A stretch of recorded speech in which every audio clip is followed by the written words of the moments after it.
না, সেহেতু বাংলাদেশের যে কোনো জায়গায় থাকুক না কেন তিনি পোস্ট অফিসের মাধ্যমে পোস্টাল ব্যালট ফিল আপ করে ভোট দিতে পারবেন।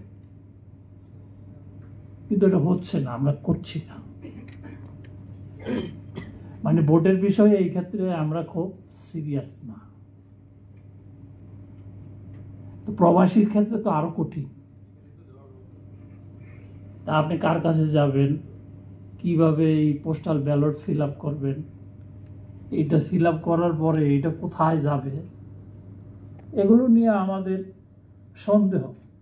আমি কয়েকদিন আগেও আপনারা হয়তো বা মিডিয়াতে দেখবেন যে বলছি বাংলাদেশের সবচেয়ে বড় সমস্যা হচ্ছে এখন আস্থার সংকট।